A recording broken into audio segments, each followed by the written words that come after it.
Welcome! This is our first inaugural edition of our, what is it called? Chacha and Moe Show! Hey! With the live studio audience. Here we have the amazing and one and only Stitch. We have Mac, Spot, and Carlos. And right there, if you can see, we have Jamie, the bunny. We'll be incorporating them into this as much as possible, keeping it real. Stitch is over there with the buzzer, just in case we somehow have some questions or just mess this entire thing up. Oh, he can buzz us out? Mm-hmm. That's not okay. He has the button to the camera of this entire show. I wouldn't put that past you. If he disagrees with something, he just cuts out the entire performance. I think that's really perfect on like a meta level, because one of the things this show is going to be about, you guys, is technology and the generations and how we are and aren't adapting. Mm-hmm. And to have stuffed animals be able to veto our discussion kind of takes it to the next level. Mm-hmm. Very meta. Mm-hmm. So we're related. We are. How are we related? Do you want to tell a little bit about me, and I'll tell a little bit about you? Okay, I'm a sad kid who spends all his time in his room reading books and playing video games. And this is my outgoing aunt, who is awesome and plays with dogs and does cool stuff. I read books all the time, my friend.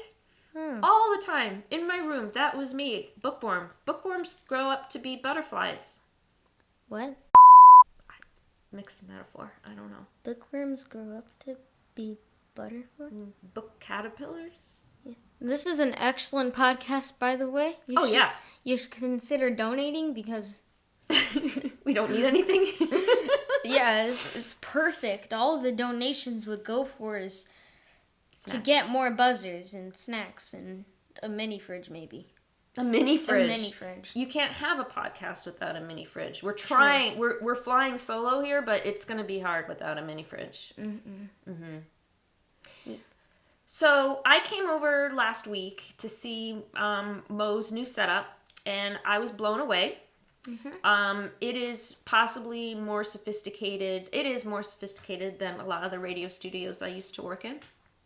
And that got me thinking about what I'm used to and what he's used to and how we can learn from each other. And one of the things that's been on my mind is that usually, ideally, the younger person has a lot to learn from the older person.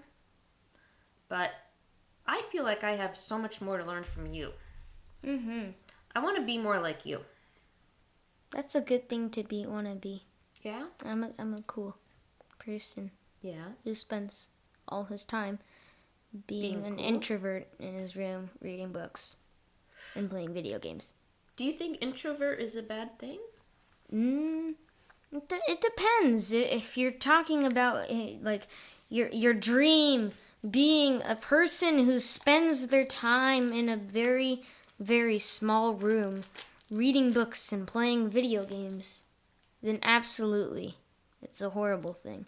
But if you are trying to become an extrovert, then it's a great thing to be starting there. And just, everyone has a place to start. So me, I started in my room playing video games and reading comic books, and then someday it'll happen. Well, it's funny to me that you say, I'm an introvert in a little dark room, but what you're doing in this little, you're saying it's a tiny area, but what you're doing in this area is so creative, and there's so many worlds going on when you open a book, or when you play a game, or when you connect on the internet. So what could be bigger than that at the same time? Well, even though this is just me in my room, my stuff doesn't just go out to me in this room. There's my YouTube channel, there's the internet, Facebook, Instagram, Twitter, all that stuff that you can show so many people who they might not even be in the same country, just like what you're doing in like you in your room. So how is that being an introvert? Well, I mean, I don't love, like, having people over. I like more going to other people's place. Not because I don't like it, but more because I like, I guess, seeing something different. Mm-hmm. I'm bored quite a bit, so yeah. What happens when you're bored? When I'm bored, I do one of two things. I read a book, and if I'm extremely bored, I'll read it cover to cover, depending on how long it is. Mm-hmm. And if I'm not extremely bored, I'll... Just medium bored? If I'm medium bored, I'll like go outside, scooter, play basketball, just... Yeah. Change your environment. Mm-hmm. Interesting. Yeah, that's what I would do. Why did you mention that I have dogs? It would be my dream to get a dog. It would just be a fantasy, but I can barely take care of the audience in the background. They've been begging me for more Fanta, and it's just been going insane. And now Stitch is getting very close to pressing the buzzer. I can tell he's upset with me not feeding him for so long. We also will have occasional guests, but not the most obvious one. Yeah. Why would that? You mentioned earlier that it would be a very bad idea to have your little brother.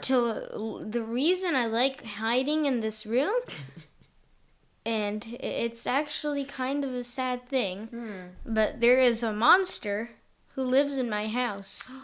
A very small and horrifying monster that is sometimes hard to see as he's creeping up on you, about to kick you. Uh-oh. And he goes by the name of Lucas. Now this is not Miss Goodside Luke Skywalker. No, he is terror. He is scary. He is not the kind of person you want to just play around with, because if you try to do something fun with him, he will go like just berserk, just go insane. But that's all you do is play with him and have fun, I thought. You're not having I fun. play with him, it's just the having fun part isn't yet incorporated. It's not there yet. It's spoken like a true older brother. That's something else that, even though we're different generations, we definitely have that in common. Mm-hmm. So your mom is my Lucas. Mm-hmm. Yeah, I found her really annoying for many years. Mm-hmm. I'm sorry to say. It's a I do good love thing her she's now. at work right now. Yeah. Hopefully she doesn't watch this, but... Oh, but that's okay. There's no secrets on the internet, on the podcast. No way. No way. This is like a podcast vlog. This is something that I have been really fascinated with lately, and I love kind of behind the scenes, really natural. You know, we worried a little bit about the lighting, but we didn't got it worry. worked out. We did. Oh yeah, absolutely. You did we even did a little test, so that's cool. For sure. For sure. Yeah. What so we thought we would ask each other a couple of questions to get things going. So I want to ask you, what's it like being in the world, being so comfortable, like you have your own computer and you have all this equipment and you're very comfortable with it. Mm-hmm. But at the same time, you don't have a phone. Like you don't have that aspect of it. And what's that like? Well, I will say, if someone asked me, what would be the best use for you and why would you need a phone? It would not be in case of emergencies. It would not be any of that, because technology has evolved so much that now I can actually just call whoever I want from my computer. Right. On Google Hangouts, and, I don't know, Skype, TeamSpeak, whatever. Mm-hmm. But it would more be for me just to have a faster way of communication.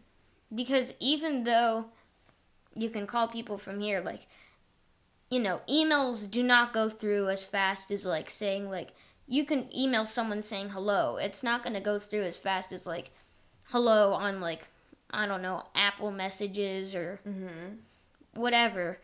But it would just be like a faster way of communication, and probably something that people are starting to use more and more with, like, you know, a bunch of new phones coming out. I mean, before they were selling, you know, the iPhone 7, the amazing thing that completely removed, you know, headphone jacks. So now everyone is like, yay, I get to use an adapter and I can't charge my phone while using this. That's so low tech. And then Samsung was like, yeah, you can't compete with us, so we're going to launch a phone that's going to catch fire. So at no extra cost. Go ahead and try. That's so a good summary of the last few years. Released the Note 7 Edge or whatever, and now it's banned on airplanes because it happens to have started catching fire, along with the amazing new tech like hoverboards, and we'll cover some stuff next time. But yeah. Okay. So yeah, I would probably use it. Well, I think it's good because, like, there's friends that I do want to talk to, and most of my friends are very similar to me, so they'll have, you know, the same softwares, the same, you know, kind of like device. Do you guys ever call each other? Like, call each other's houses? But then there's times, like, you know, group projects where I'm with people, I don't really know them that well, and they'll probably have, like, a different way of communicating, you know, cell phone, I don't know, iPod, whatever, and I don't have access to that, so it's 50-50. Wait, so how do you make plans with your friends usually? Most of the time, I borrow my mom's phone and just call them up, ask if they're available. Other times... So you have their numbers in her phone, or you know them by heart? I know numbers? some of my friends' phone numbers by heart. I memorized a few of them. Okay. But most of the time, I'll just look up, like, their mom's name, and then I'll just call them. And then other times, though, if I'm, like, having, like, a friend over that I, like, know is, like, coming over, like, the day after or something, like, I'll go on I use Discord, which is, like... Discord? It's Never heard of it. It's similar to Skype, except you can't really use webcams, but the audio comes across much better than, like, Skype and other stuff. So... Sounds like a phone. Kind of. So if they're online, you can just... There's, like, channels. You can make, like, a channel. Oh, so you can chat. And that, like, you can, like, type in the chat, or if you have, like, a microphone, you can, like, turn it on. Or if you're just, like... Or if there's, like, a conversation going on with, like, I don't know, sometimes, like, there will be, like, YouTubers' conversations going on. Oh, yeah. And you can't actually talk in them, but you can go in and you can mute yourself, but you can hear what everyone else is saying. So there's, like, two little settings at the bottom. Like, one says mute and one says deafen. So the deafen one makes it so you can't hear anyone else, but you can still talk through it. And then the mute makes it so that they can't hear you. They can't hear you, but you can hear them. When you are stuck with something, when you need to figure something out, do you play around with it? Do you look through do you go to help? Do you ask them, like, what's your go-to when you're stuck? It depends. If I'm stuck and I don't have access to, like, the internet, a computer, or something, I will play with it for as long as it takes. Like, if there's a problem and I need to fix it, I am set to fix that problem. Wow. Like, I don't care how long it takes. I'll work through it. I'm gonna kind of bounce back the question you asked for me. If there is a really big problem and you don't know how to figure it out, what would you do? Well, usually I can call IT. So that's number one, is if I'm working somewhere or I know somebody who will know the answer, I will definitely go there first. Or YouTube. Like, Google it and look it up on YouTube. And that has been amazing. But sometimes, honestly, it's overwhelming. Yeah. Sometimes it's either too much information or not the exact information that I needed. And my brain goes, whoa, and, like, stops taking it in. And there are times when I truly am stumped. And the first thing that happens is I feel bad about myself. And that kind of spirals, right? Like it kind of gets in Yeah. the way. So I love that your attitude is, whatever it is, I'm going to figure it out. I've always figured it out before, and I'm going to figure it out now, which is something that I need to adopt, because attitude is so much of it. Yeah. If you have a good attitude, you can get through things, even if it takes you just as long to figure it out, right? Yeah. So for me, that's one thing. The other thing is, the way my mind works, I just don't think as intuitively as some things are set up to be, if that makes sense. So whereas you will be like, oh yeah, well obviously it's you problem solve, you identify. Sometimes for me the problem is, that's it. I just know that there's a problem, right? And then I kind of go into my freak out mode. So I'm trying to think of like a good recent example, and yeah, for me it has been YouTube videos lately that have really like bailed me out. Also made me feel like I'm not alone and I'm not stupid, because there's that whole thing of community again. Yeah. All right, now you have to ask me an original question. What has been the coolest thing in the past year, in all of 2017, that you figured out how to do?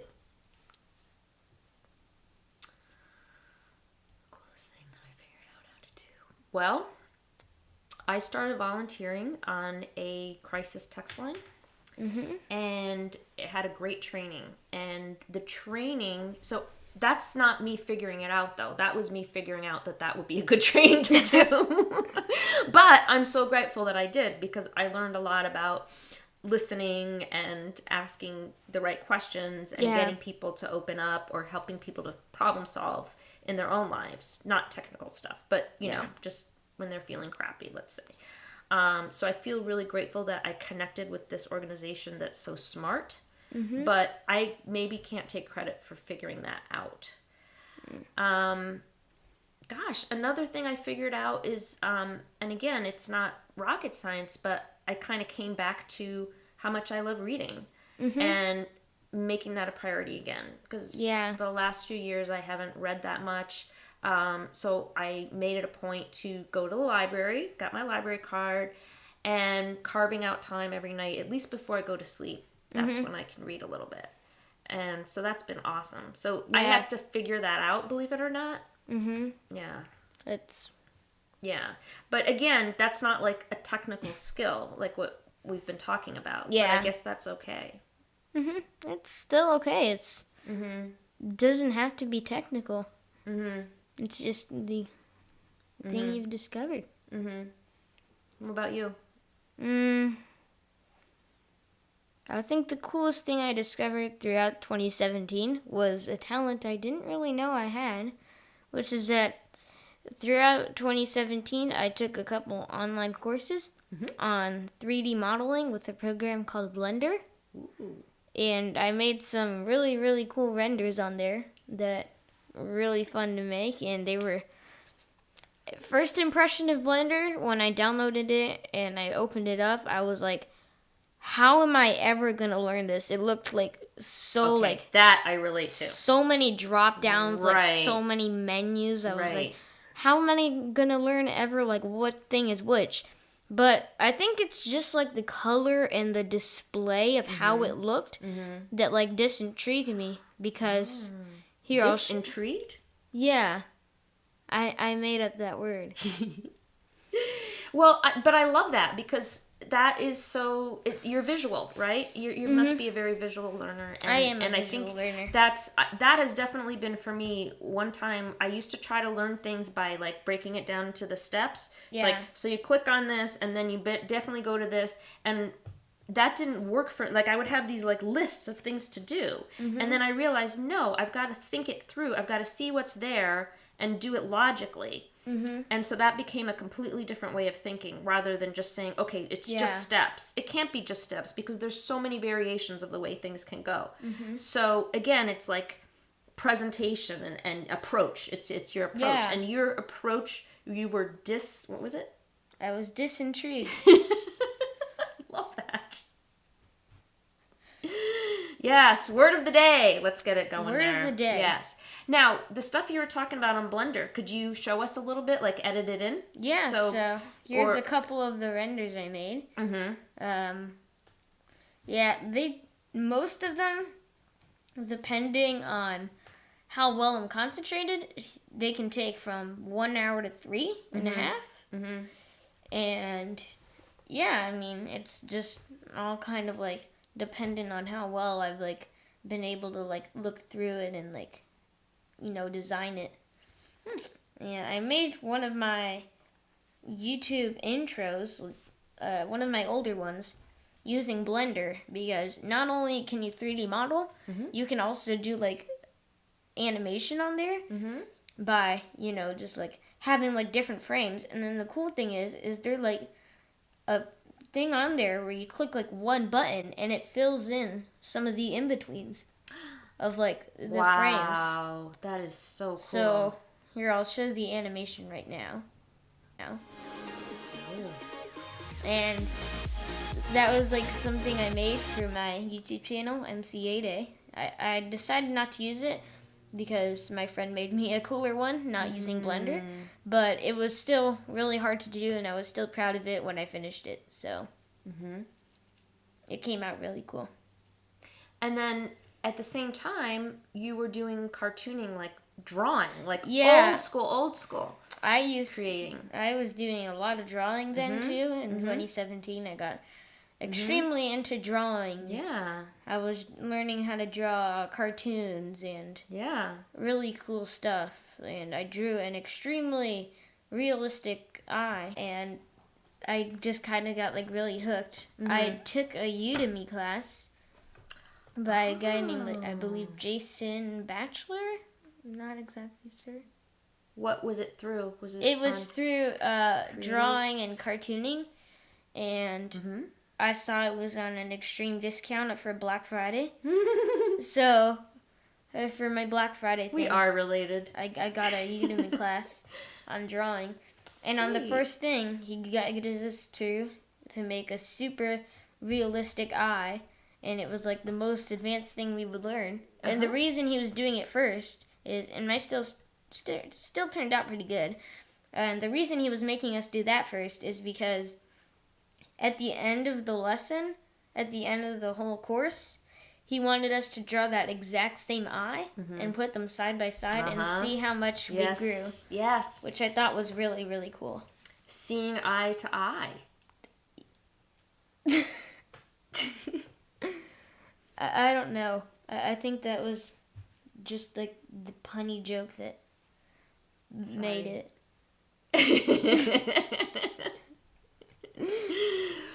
Well, I think this is a good first start. I think we're going to have a lot of fun. We're going to have a lot to talk about.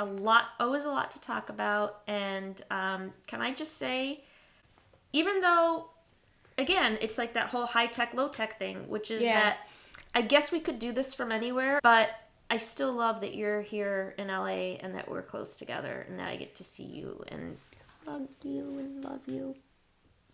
The cringy moments of our podcast. What you've been waiting for the whole show. Yeah, our entry into try not to laugh or cringe while watching this 1 hour special. Oh, 1 hour, huh? Oh, okay. Well, we'd like to thank our studio audience for their patience. Thank you, Stitch, Mac, Jamie, Spot, and Carlos. Awesome. So that about does it for today. And yeah, this is the Chacha and Moe Podcast Show. Signing off.